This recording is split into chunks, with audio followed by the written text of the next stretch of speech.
मेरी 7 बहनों में मैं सबसे गोरी थी, बाकी सब काली थी। रिश्ता आता तो माँ मुझे दिखाकर मेरी बाकी बहनों की शादी करवा देती। इस खेल से तंग आकर अगली बार जब रिश्ता आया तो अपनी होने वाली सास को सब कुछ बता दिया। उन्होंने मुझे रेशमी जोड़ा दिया और कहा, शादी वाले दिन पहन लेना। बहन की सास जबरदस्ती मुझे अपने साथ ले गई। वो कमरे में बैठाकर बोली, तेरा पति यहाँ आएगा। मैं डर के मारे कांप रही थी, क्योंकि शादी मेरी बहन की हुई थी तो बहन की सास मुझे क्यों लाई थी। डरते डरते मेरी आंख लग गई। लेकिन जैसे ही रात के 2 बजे तो मैंने दुल्हन के कपड़े पहने हुए थे। मुझे एक छोटे से कमरे में कहकर बैठाया गया था कि तुम्हारा दूल्हा यहाँ आएगा। मैं सोच रही थी, मेरा दूल्हा कैसे आ सकता है, मुझे इस कमरे में क्यों बैठाया गया था। मैं बहुत डरी हुई थी, क्योंकि मेरी शादी ही नहीं हुई थी। ये बात सिर्फ मैं जानती थी कि मेरी शादी नहीं हुई थी, तो फिर दूल्हे का भी सवाल पैदा नहीं होता। मैं नहीं जानती थी कि लड़के को पता है या नहीं कि उसकी मेरे साथ शादी हुई है या नहीं। बस सोच ही रही थी कि कमरे में कोई ना आए, क्योंकि यहाँ से बाहर निकलने का कोई रास्ता भी नहीं था। मुझे यहाँ कैद कर दिया गया था। गलती किसी और की नहीं बल्कि मेरी अपनी ही थी। मुझे ही शादी करने की बहुत जल्दी थी, बहुत शौक था, जबकि मेरी शादी की बारी भी नहीं थी। मैंने धोखे से ये सब करवाया और अब शायद मेरे साथ धोखा होने वाला था। अचानक दरवाजे का लॉक खुला। मैं बुरी तरह डर के मारे थर थर कांपने लगी। सोचने लगी कि अंदर कौन आएगा। मैं यहाँ से निकलने की कोशिश कर रही थी, लेकिन मुझे कोई भी रास्ता नजर नहीं आ रहा था। एक छोटी सी खिड़की और दरवाजे के अलावा निकलने का कोई रास्ता नहीं था, लेकिन इस छोटी सी खिड़की से मैं बाहर नहीं निकल सकती थी। आखिर दरवाजा खुल गया। बाहर जो खड़ा था वो नजर नहीं आ रहा था। मैं परेशान हो गई। सोचा कि इस दरवाजे से निकलकर बाहर भाग जाती हूँ, लेकिन जैसे ही भागने के लिए आगे बढ़ी तो मेरे कदम रुक गए, क्योंकि जो अंदर आया उसे देखकर मेरे कदमों तले से जमीन निकल गई। क्योंकि अंदर कमरे में आने वाला कोई और नहीं बल्कि मेरा सगा। मेरा नाम अंजू है। दरअसल मेरा नाम मेरी दादी ने रीतिका रखा था, लेकिन मैंने अपना नाम रीतिका से बदलकर अंजू रख लिया। मैं अपनी बहनों में 5वें नंबर पर थी। हम कुल मिलाकर 7 बहनें थी। मेरे बाबा इस दुनिया में नहीं थे। हम बहनें घर में ट्यूशन पढ़ाया करती थी। मेरी माँ लोगों के कपड़े सीती थी, लेकिन हम सारी बहनों के साथ एक बहुत ही अजीब बात थी, और वो ये कि सारी बहनें काली थी, जबकि मैं बहुत ज्यादा गोरी थी। मेरे बाबा का रंग बहुत काला था, इसलिए सारी बहनें शायद बाबा पर ही गई थी। मेरी माँ का रंग साफ था, लेकिन नानी बहुत ही खूबसूरत थी। सब कहते थे मैं अपनी नानी पर गई हूँ, लेकिन जब 7 बहनों में से एक बहन गोरी हो, कोई अच्छी बात नहीं होती। मेरी सारी बहनें मुझसे जलती और मुझे बुरा भला कहती।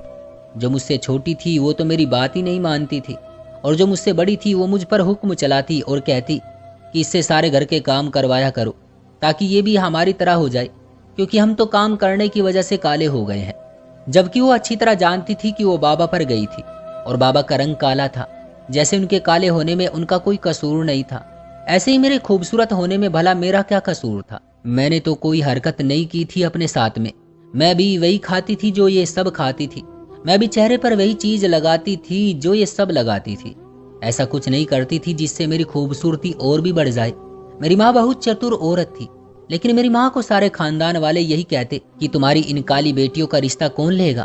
पहले अंकल के साथ हम लोग रहते थे, पर बाबा के जाने के बाद हम लोग अलग हो गए। जब उनके साथ रहते थे तो उनकी पत्नी और मेरी दादी भी हमें यही बातें सुनाती रहती कि एक तो बेटियां ही बेटियां पैदा की है इस औरत ने, और वो भी ऐसी काली के इनको कोई अपने घर की इज्जत भी नहीं बनाना चाहेगा। लेकिन माँ ने हमारी पढ़ाई पर बहुत मेहनत की। हम सब बहनें पढ़ी लिखी थी, बाकी छोटी बहनें अभी पढ़ रही थी। हमारे बाबा के दोस्त के लड़के भी हमारे साथ के थे। अगर बाबा के दोस्त के लड़के हमारी जिम्मेदारी लेने को तैयार हो जाते तो हम सारी बहनों की शादी उनके साथ ही हो जाती, लेकिन उन्होंने भी हमसे मुंह मोड़ लिया। वो हमसे शादी नहीं करना चाहते थे। वैसे भी आजकल सबको गोरी और खूबसूरत बहू चाहिए। लड़की का रंग थोड़ा भी काला हो तो उससे कोई भी शादी नहीं करना चाहता, और मेरी बहनें तो बहुत काली थी। मेरी माँ और बड़ी बहन बहुत परेशान रहती थी, लेकिन फिर माँ ने एक ऐसी तरकीब निकाली जो किसी ऐसी औरत के दिमाग में आ सकती है जिसने जमाने से अकेले लड़ाई की हो। मेरी माँ ने एक ऐसा काम किया कि जो दुनिया वालों की नजरों में सिर्फ और सिर्फ एक धोखा था। इसमें बहुत बड़ा रिस्क था, लेकिन उसके अलावा कोई और चारा भी नहीं था। जब मेरी बड़ी बहन के रिश्ते वाले आए तो मैं बहुत खुश हुई। मैंने सोचा भगवान करे इस दफा मेरी बहन को पसंद करके चले जाए, मेरी बहन की शादी हो जाए, ताकि मैं भी शादी में तैयार हूँ, नए कपड़े बनाऊं। मैं तो इस बात पर खुश थी, लेकिन जब उनके आने में 1 घंटा था तो मेरी माँ मेरे कमरे में आई। उनके हाथ में एक खूबसूरत जोड़ा था। मैं उस जोड़े को देखकर ही खुश होने लगी कि ये किसका है। माँ कहने लगी, तुम्हारे लिए बनवाया है, इसे पहनकर तैयार हो जाओ, अच्छा सा मेकअप भी कर लेना, बाल भी बहुत प्यारे से बना लेना। मैंने उनको हैरान होकर देखा कि वो तो दीदी को देखने आ रहे हैं। ऐसे में अगर मैं इतना तैयार होकर उनके सामने आई तो कहीं वो मुझे ही पसंद ना करके चले जाएं। वैसे भी पिछली दफा जब लड़के वाले आए थे तो यही हुआ था। उसके बाद माँ ने कहा था कि आइंदा जब भी लड़के वाले आए तो मैं उनके सामने ना आऊं। फिर अब मुझे तैयार होने को क्यों कह रही है? मेरी माँ ने कहा, अपना दिमाग इस्तेमाल न करो, जितना कहा है उतना ही करो। जब लड़के वाले आए तो चुपचाप वहां जाकर बैठ जाना, मुंह से कोई शब्द नहीं निकालना। अगर वो तुमसे कुछ पूछे तो हाँ या ना में जवाब देकर बात खत्म कर देना। मेरी माँ जो भी कर रही थी मैं जानती थी कि वो बहुत अजीब है। मेरी बहन किचन में खड़ी खाना बना रही थी। उसके चेहरे पर उदासी थी। मुझे ऐसे देख रही थी जैसे मुझे खा जाएगी। जब लड़के वाले आए तो मेरी माँ ने मुझे चाय की ट्रे पकड़ाकर आगे कर दिया, जैसे कि वो मुझे देखने के लिए आए हों। लेकिन अभी मेरा नंबर नहीं था। अभी तो 4 बड़ी बहनें बैठी थी। उन्होंने जब पूछा कि अपनी बेटी शिवानी को बुला दो तो माँ ने मुझे भेज दिया। उन्होंने कहा, बेटी कैसी हो? वो मुझे शिवानी कह रही थी। मेरा नाम शिवानी नहीं था। माँ ने उनसे झूठ बोला कि मैं ही शिवानी हूँ, जबकि मैं अंजू थी। शिवानी की जगह मुझे बैठा दिया गया। लेकिन इस बात से माँ का क्या मकसद हो सकता था? अगर वो मेरी शादी करना चाहती थी तो फिर उनको मेरा नाम शिवानी क्यों बता रही थी? उन लोगों ने कहा कि हमें आपकी बेटी पसंद है। मेरी बाकी बहनों में से कोई भी सामने नहीं आई, बल्कि आना तो दूर मेरी बहनें घर में ऐसे बैठी थी कि जैसे घर में ही नहीं हो। माँ ने उनको कह दिया कि मैं आपको दहेज नहीं दे सकती, बस 4 कपड़ों के साथ बेटी दे सकती हूँ। उनका कहना था, कितनी प्यारी बेटी है, हमें दहेज की जरूरत नहीं है। 2 हफ्ते में ही मेरी शादी की रस्म हो गई।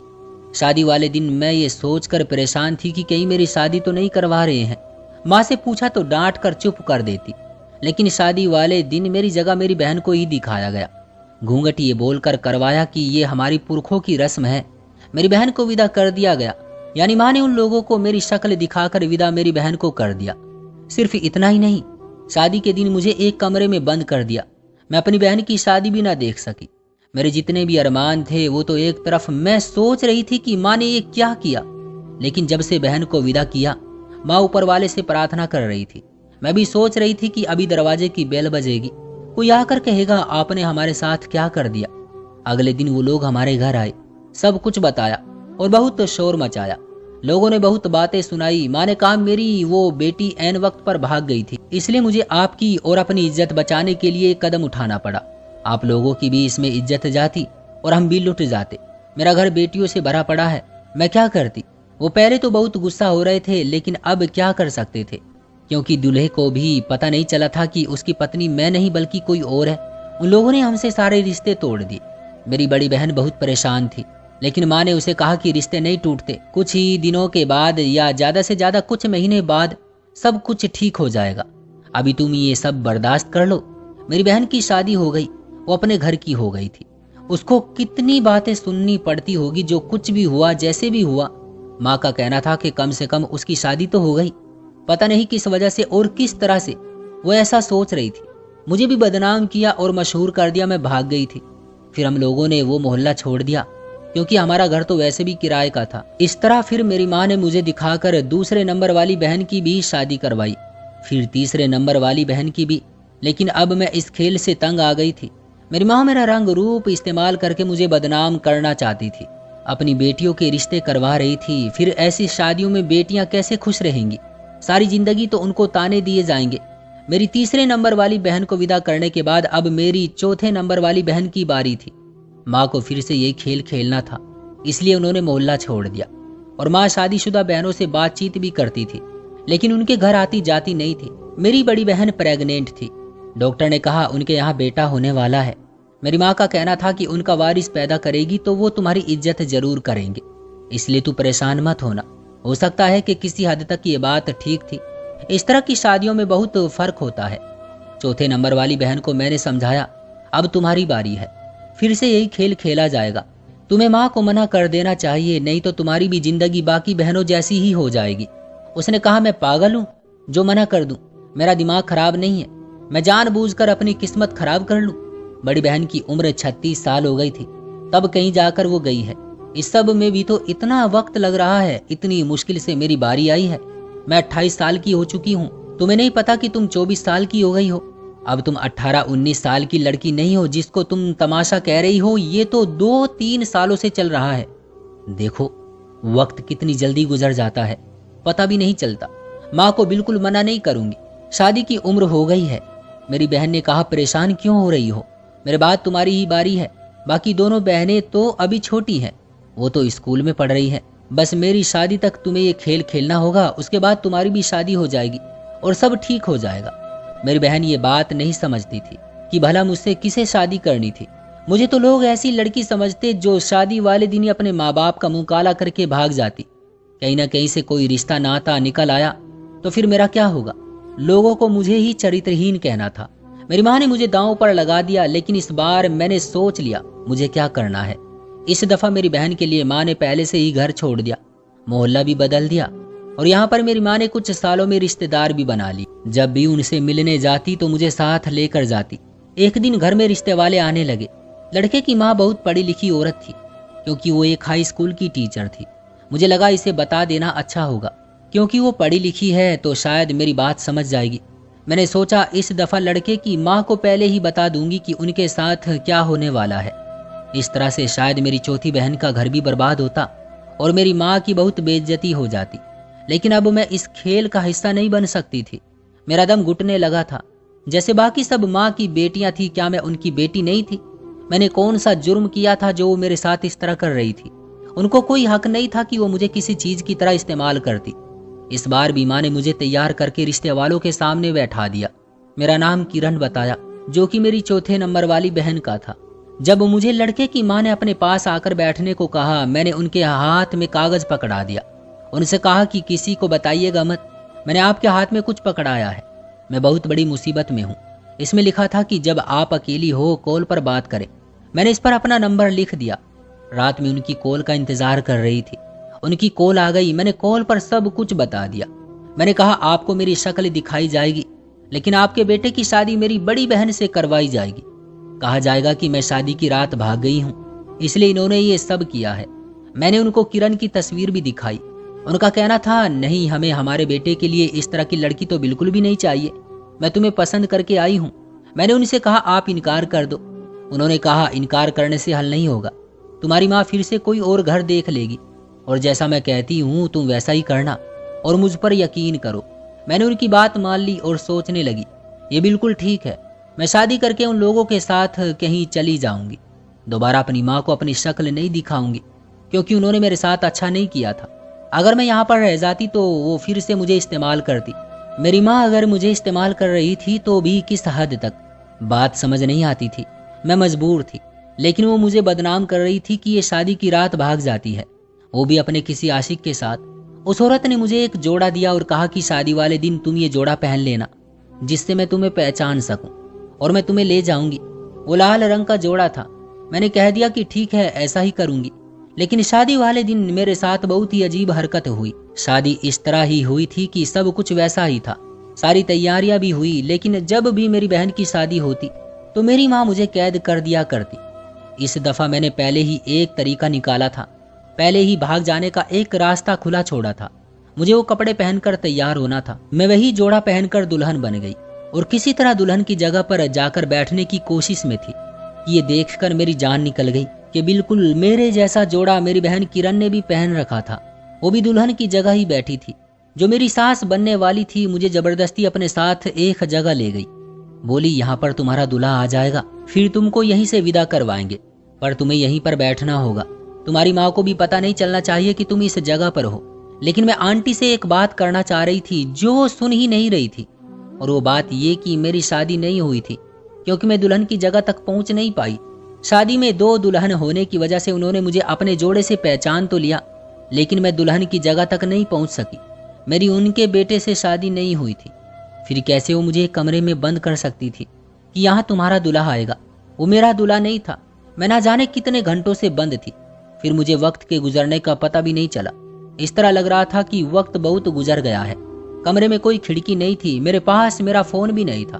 अगर मुझे बाहर से किसी थोड़े बहुत शोर की आवाज आती तो मैं परेशान हो जाती कि ये आवाज कहाँ से आ रही है और किसकी है। इस कमरे में बैठने के लिए सिर्फ एक छोटी सी बेंच ही पड़ी थी।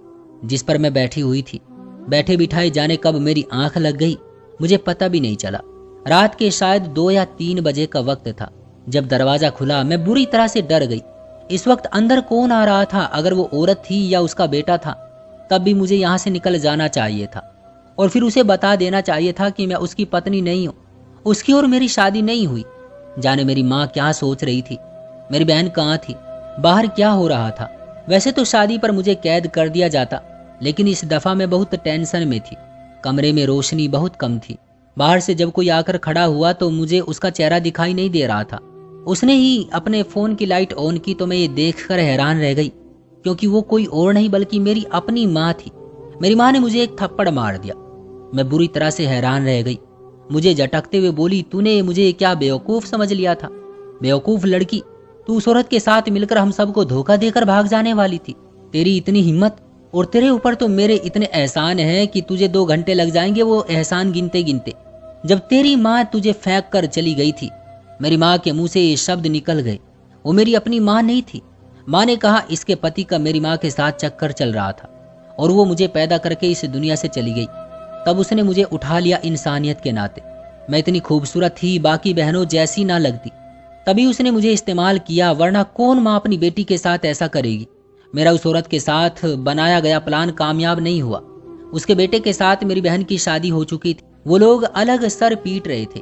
इधर माँ मुझे बातें सुना रही थी, यूं कहो मेरी सौतेली माँ।